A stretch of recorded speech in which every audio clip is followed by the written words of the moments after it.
Cléa. Bonjour.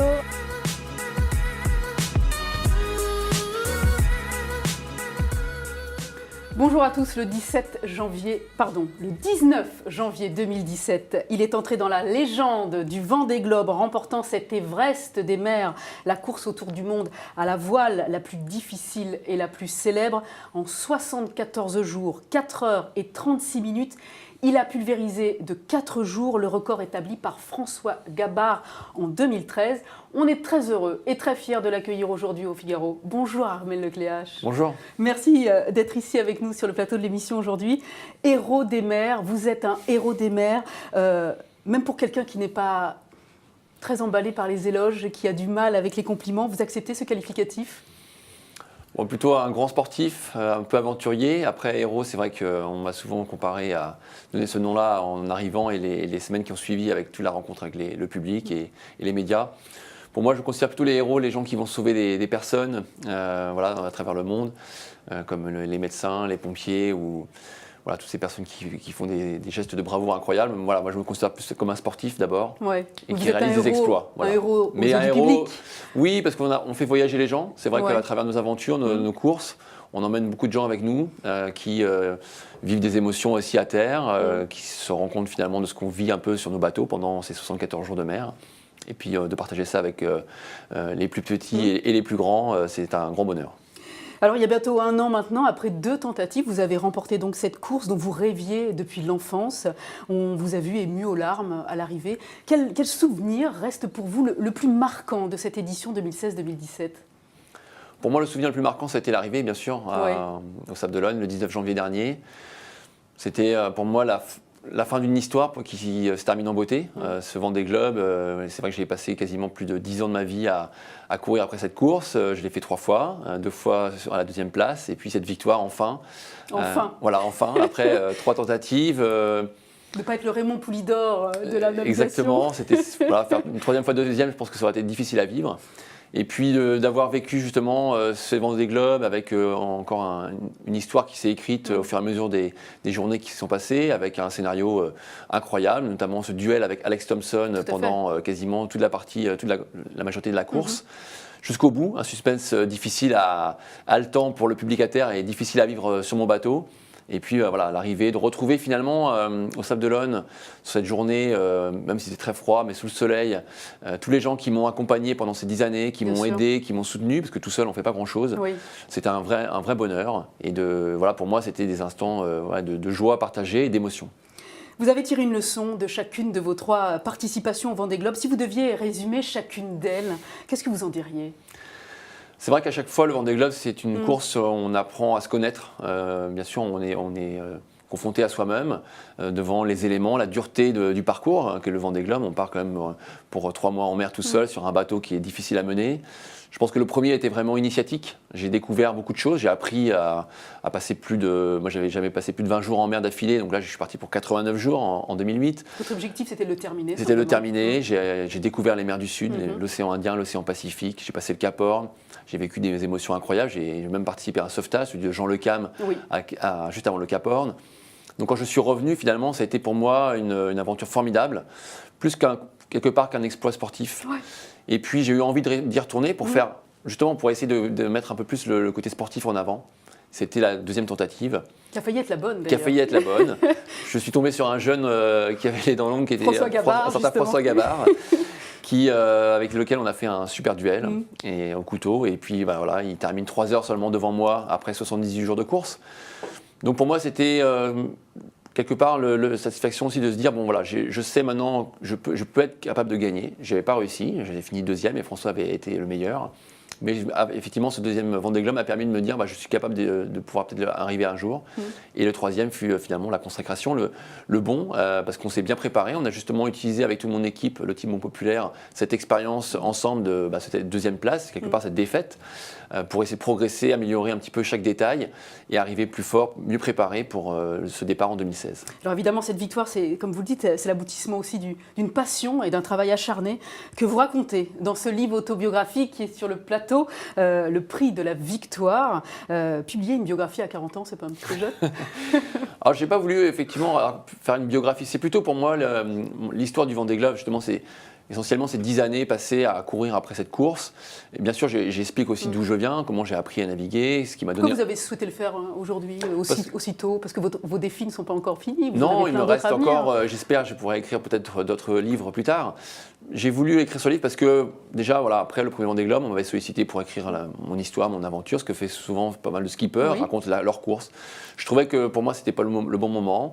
Le deuxième, il manquait cette victoire au bout. Et là, voilà, il y avait, pour moi, l'histoire était complète, à pouvoir le témoigner auprès de tous les gens qui m'ont suivi, tous les gens qui ont suivi la course en général, de pouvoir expliquer justement ce qui s'était passé aussi à l'intérieur de mon bateau, raconter un peu plus les choses en détail, en émotion, parce que c'est vrai qu'on est souvent questionné pendant la course, après l'arrivée, mais c'est toujours très rapide, on ne va pas forcément dans les détails.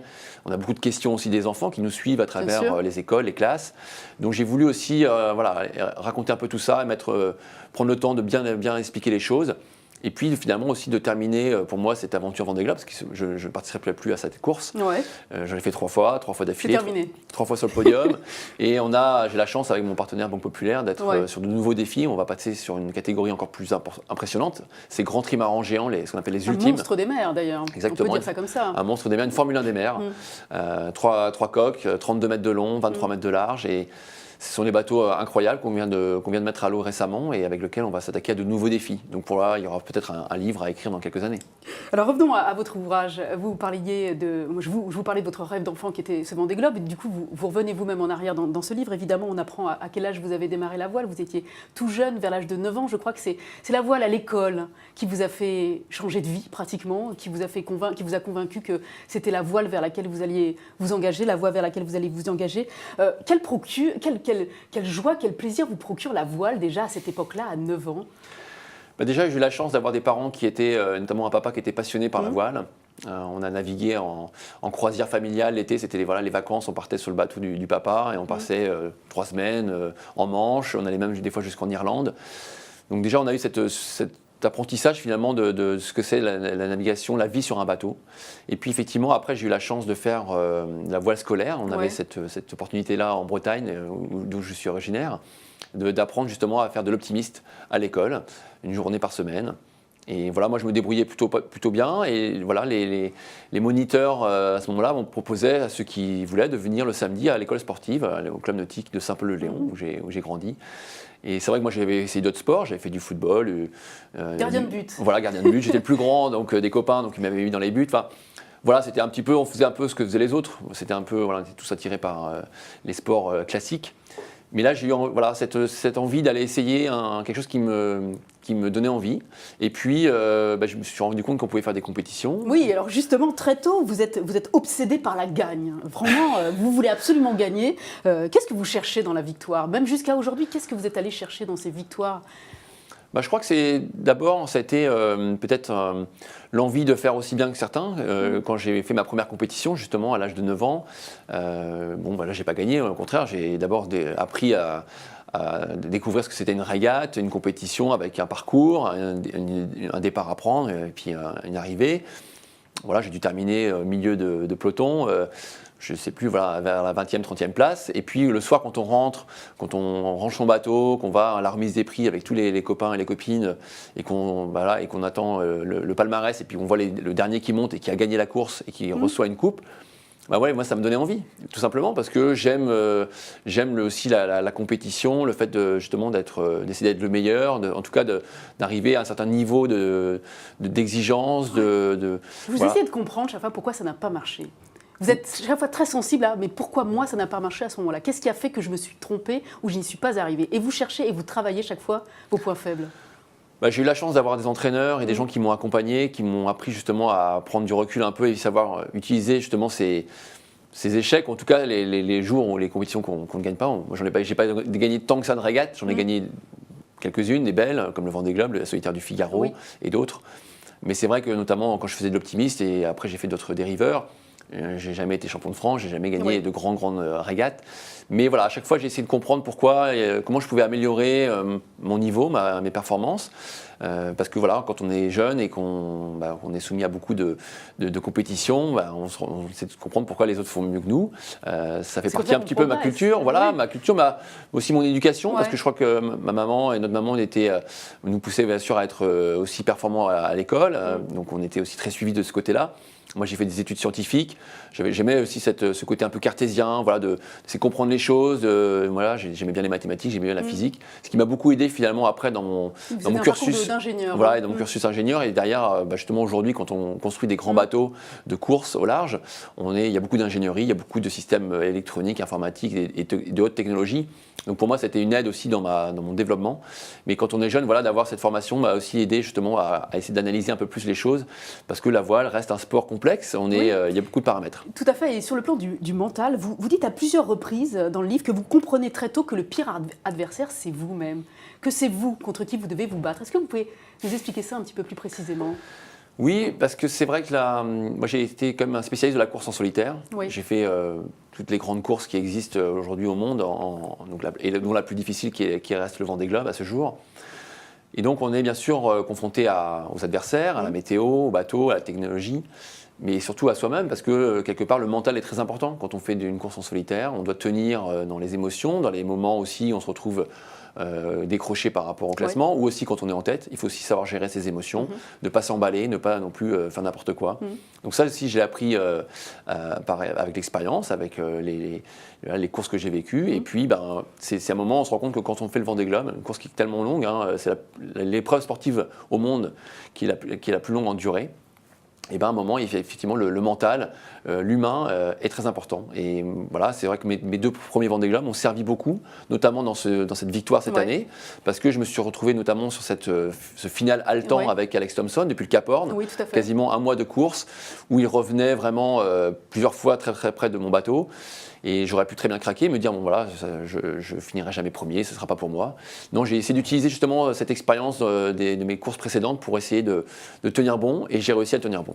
On parle souvent de votre sang-froid. Certains vous définissent comme un animal à sang-froid, d'autres vous surnomment le chacal. C'est d'ailleurs votre surnom officiel. D'où il vous vient ce surnom de chacal ? Alors le chacal, c'est un surnom qui me vient depuis quelques années avec mes copains quand j'ai commencé un petit peu la voile quand j'étais étudiant. On faisait des régates ensemble et puis voilà, on naviguait en équipage. J'étais plutôt celui qui y croyait jusqu'au bout, lâchait pas le morceau, leur disait mais voilà, même si c'était sûr qu'on allait perdre la course et qu'il n'y avait plus aucun espoir, moi je m'accrochais un peu, ils en avaient un petit peu des fois un peu ras-le-bol et du coup ils m'ont un peu surnommé comme ça, voilà, l'animal qui lâche pas sa proie. Ouais. Et c'est vrai que c'est quelque chose qui me colle bien à la peau quand je suis sur l'eau. J'ai cette faculté à me transcender, à me dépasser quand je suis sur un bateau, et notamment quand je suis en solitaire.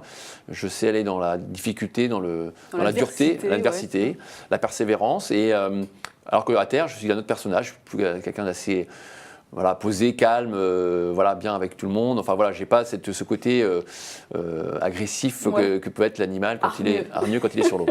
Alors on remarque dans votre ouvrage que 2 figures masculines majeures ont accompagné, on va dire spirituellement, votre parcours. Votre père d'abord, vous en parliez tout à l'heure, qui vous a donné le goût de la voile et laissé des souvenirs de vacances extraordinaires à bord de son bateau le Mélodie. Et puis votre grand-oncle, Hervé-Marie Lecléache, qui était ancien évêque des îles Marquises. Est-ce que vous pouvez nous parler en quelques mots de l'influence de ces 2 hommes sur le marin que vous êtes devenu, et en particulier votre grand-oncle ? C'est vrai que mon grand-oncle, c'était un personnage incroyable dans la famille. Moi, j'ai eu la chance de le croiser quand j'étais plus jeune, mais surtout, ce voyage en 2005, je commence le livre par un chavirage dans la Transat Jacques Vabre, très difficile. C'est un moment compliqué dans ma carrière. Et je prends une décision qui sera capitale pour la suite de mon aventure. Et je décide avec mon épouse Aurélie de partir, prendre un peu de recul sur tout ce qui vient de se passer. Justement, sur un voyage de noces, on part aux îles Marquises à la rencontre notamment de ce grand-oncle que je n'avais pas vu depuis de longues années. Et ça a été une rencontre formidable, humaine, familiale, spirituelle. Qui m'a permis finalement de me rendre compte que ces échecs ou ces difficultés sportives finalement sont peu de choses par rapport aux notions de vie et de l'importance qu'on peut avoir avec les gens qui nous entourent. Et quand je suis revenu finalement de ce voyage, de cette belle rencontre, pour moi, là, j'avais un peu changé. J'avais même changé voilà, par rapport à ma vision, mon approche des choses. Et c'est ce qui m'a permis aussi finalement d'aborder cette aventure Vendée Globe, peut-être avec encore plus de force. Et il m'a accompagné sur mes 3 Vendée Globe, à différents stades, parce qu'il était bien sûr présent physiquement sur le premier. On échangeait par lettres et par courrier, notamment avec mon épouse. Et puis ensuite, il a disparu, mais il était, voilà, je pense qu'il était un peu au-dessus de mon bateau, à souffler des vents portants quand il fallait. Et donc, bien sûr, il était pour moi très important dans mon périple autour du monde. C'est vrai que la famille, pour moi, est quelque chose d'essentiel dans mon parcours. C'est un équilibre que j'ai, qui est très important, parce qu'on part tout seul faire des grandes courses, on est un peu égoïste dans ce qu'on vit. On laisse du monde, hein, on laisse beaucoup de monde à terre, on abandonne finalement sa famille, ses proches, mes enfants, ma femme. Et c'est vrai que voilà, mon papa aussi a été très important avec ma maman. Ils m'ont aidé justement à être celui que je suis aujourd'hui, parce qu'ils ont toujours soutenu ma passion, mon envie de faire de la compétition. Et c'est vrai que cette passion de la mer, c'est ce que mon père m'a transmis, et à moi et mes frères et sœurs quand on était jeunes, parce qu'on avait la chance d'aller naviguer en vacances. C'était pas toujours facile, parce qu'on des fois on était un peu malade en mer, mais c'est des très très bons souvenirs. Alors on parle de votre père, mais vous êtes vous-même père de famille, vous avez 2 enfants de 10 et 7 ans je crois. Comment se prépare l'aspect sentimental et émotionnel d'une course de plusieurs mois, et pour celui qui part, et évidemment pour ceux qui restent? C'est finalement ce qui est le plus compliqué à préparer, parce que c'est pas quelque chose de cartésien à organiser, comme on peut préparer un bateau, l'avitaillement, les vêtements qu'on va embarquer pour 3 mois de course, et toutes ces choses qu'il faut organiser avant de partir. Effectivement, faut en parler. Bien sûr, ça se fait pas la veille, on va juste prévenir qu'on part pour 3 mois et puis voilà, on salue, on s'en va. Il faut expliquer les choses. C'est vrai que moi, ma fille notamment qui a 10 ans, elle a vécu les 3 Vendée Globe. Donc voilà, au fur et à mesure aussi de l'âge des enfants, le regard qu'ils ont sur la course et ce que va faire leur papa est différent, bien sûr, à 2 ans ou à 10 ans. Donc on essaie d'expliquer les choses, comment on va pouvoir communiquer, bien sûr pendant la course, on a un droit au téléphone satellite, même si ça ne marche pas forcément toujours très bien, on peut échanger pendant la course, notamment au niveau des fêtes de Noël. Et puis voilà, après on essaie d'expliquer aussi le parcours. Et j'ai eu la chance, et c'est ce qui est formidable maintenant aujourd'hui avec ces grandes courses comme le Vendée Globe, que beaucoup d'enfants, beaucoup d'écoles, beaucoup de classes, et notamment celles de mes enfants, ont suivi la course aussi en travaillant sur la géographie, les mathématiques, la biologie, l'histoire finalement maritime, et donc ont suivi notre parcours au quotidien. Donc finalement, on savait qu'on était aussi bien suivis, et je savais ce qu'ils étaient aussi. On leur expliquait ce qui se passait aussi pendant la course, à la fois avec mon épouse et les gens qui m'entourent, mais aussi à l'école. Donc bon, ils n'étaient pas si loin de vous, et vous-même, vous n'étiez pas si loin d'eux. Et puis vous dites aussi dans l'ouvrage que les au revoir, vous ne les faites pas sur le quai, quand le bateau s'en va, vous les faites quelques jours avant, et puis vous profitez des vacances d'été qui précèdent le départ du Vendée Globe, évidemment, pour passer des vacances exclusives en famille et profiter de ces instants-là. Vous parlez de votre femme à l'instant, Aurélie, vous avouez dans votre livre que lors de ce dernier Vendée Globe, sans ces encouragements à elle, à partir du Cap Horn et votre lutte face à votre adversaire, eh bien Armel le Chacal, il aurait peut-être pu laisser tomber la course. C'est vrai que dans la remontée de l'Atlantique, et notamment ces journées un peu difficiles, parce qu'il y avait un scénario météo qui était compliqué, moi j'avais une bonne avance au Cap Horn, j'avais presque 2 jours d'avance sur Alex Thompson, le deuxième, et puis voilà, la météo n'était pas favorable, derrière il est revenu plusieurs fois très très près de mon tableau arrière. Et donc à un moment, oui, on commence un peu à douter, même si on est motivé, si on est toujours en tête. Bien sûr, j'avais la chance d'avoir beaucoup de soutien interne, l'équipe, les sponsors et tous les gens qui suivaient, notamment énormément de soutien de gens que je ne connaissais pas, mais qui envoyaient beaucoup de messages à travers les réseaux sociaux. Et puis c'est vrai qu'à un moment, on a besoin aussi de parler avec les gens qu'on connaît le mieux. Et donc j'ai échangé bien sûr avec Aurélie, et puis à un moment, on était un petit peu dans cette philosophie depuis le début de la course, de plutôt parler de ce qui se passait à terre. Moi je ne voulais pas leur ajouter finalement des soucis, des tracas qu'ils avaient déjà à gérer, le fait que je sois absent.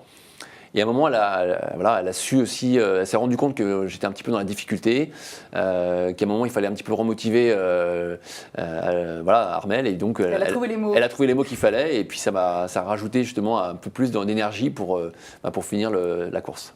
Vous parlez des conditions effrayantes dans lesquelles vous vous êtes retrouvés parfois lors de vos courses, des murs d'eau situés pratiquement entre 8 et 10 mètres, ce qui est considérable. Mais vous ne parlez jamais de votre frayeur. La peur n'est pas présente dans votre livre, ça veut dire qu'elle ne vous a jamais habité? Alors, si, elle est présente au début du livre, quand j'ai ce chavirage, bien sûr, dans le golfe de Gascogne. C'est vrai qu'ensuite, sur le Vendée Globe, je n'ai pas été abordé par la peur, personnellement, par rapport à moi, ce que je vivais. Ouais. J'essaie justement de trouver... C'est difficile, finalement, de trouver la juste limite entre le stress qui est présent du départ à l'arrivée pendant quasiment 3 mois, parce qu'on est toujours à l'écoute du bateau, toujours à savoir anticiper sur ce qui va se passer dans les heures et les jours qui viennent. Et puis ne pas dépasser justement cette limite rouge où finalement on est un petit peu débordé par ces émotions. La peur, on va dire, submerge un peu ce stress. Et là, finalement, on n'a plus cette capacité à gérer ce qui va arriver. Et donc, c'est là où on commence à faire des erreurs. Donc, il fallait justement être vigilant là-dessus. Donc, j'essaie de garder cette espèce de pression. Voilà, de pression qui vous maintient. Complètement, voilà. Ouais, c'était un peu, là, on force un peu là-dessus. Maintenant, j'ai aussi vécu, on en a parlé sur le chavirage de Jean Le Cam, notamment sur mon premier Vendée Globe, où là, finalement, on a peur pour les marins et les amis, parce qu'on se connaît tous très bien, il y a une solidarité maritime, et quand l'un d'entre nous est en danger ou en difficulté, bien sûr, on a une présence, une pensée tout de suite pour lui, et puis en espérant que les choses se terminent bien. À ce sujet de la peur et de la mort, évidemment, j'avais interrogé le navigateur Fabrice Amedeo, qui était un ancien journaliste du Figaro. Il était venu sur ce plateau il y a 1 an maintenant. Il est arrivé 11e de ce dernier Vendée Globe. Il m'avait affirmé, lui, par rapport à ça, être tout à fait relax par rapport à la mort. Quel rapport vous avez avec elle ? Je crois que j'essaie de ne pas trop y penser. Voilà, moi, je sais que ça fait partie des risques qui existent dans notre métier. On vit un sport qui est confronté à la nature, au parcours, à la mer et aux éléments naturels. Il y a malheureusement eu des accidents, des drames dans l'histoire de la course au large, et notamment du Vendée Globe. Heureusement, depuis quelques années, ça se passe plutôt bien. Voilà, on n'a pas eu de mauvaises aventures. Donc je sais que dans un petit coin de la tête, il y a quelque chose qui fait que je sais que ça existe. Maintenant, je suis présent sur la préparation, on a des formations sur la sécurité, sur le sauvetage en mer, sur tout ce qu'il faut faire justement pour éviter d'être en difficulté. J'ai aussi j'ai une famille depuis quelques années, donc je sais aussi qu'il y a d'autres responsabilités qui m'incombent et qu'il va falloir peut-être. Je pense que j'ai grandi, j'ai appris justement à peut-être à naviguer un peu moins façon fougueuse, insouciante quand on a 20 ans. Bon, quand on a plutôt 40, on est un peu plus vigilant à chaque fois qu'on va faire une manœuvre, notamment à l'avant du bateau. Je m'attache, j'essaie d'être prudent sur les risques que je prends en mer. Armelle Leclerc, on va passer tout de suite aux questions des internautes qui nous suivent en ce moment. Tout de suite, vos questions.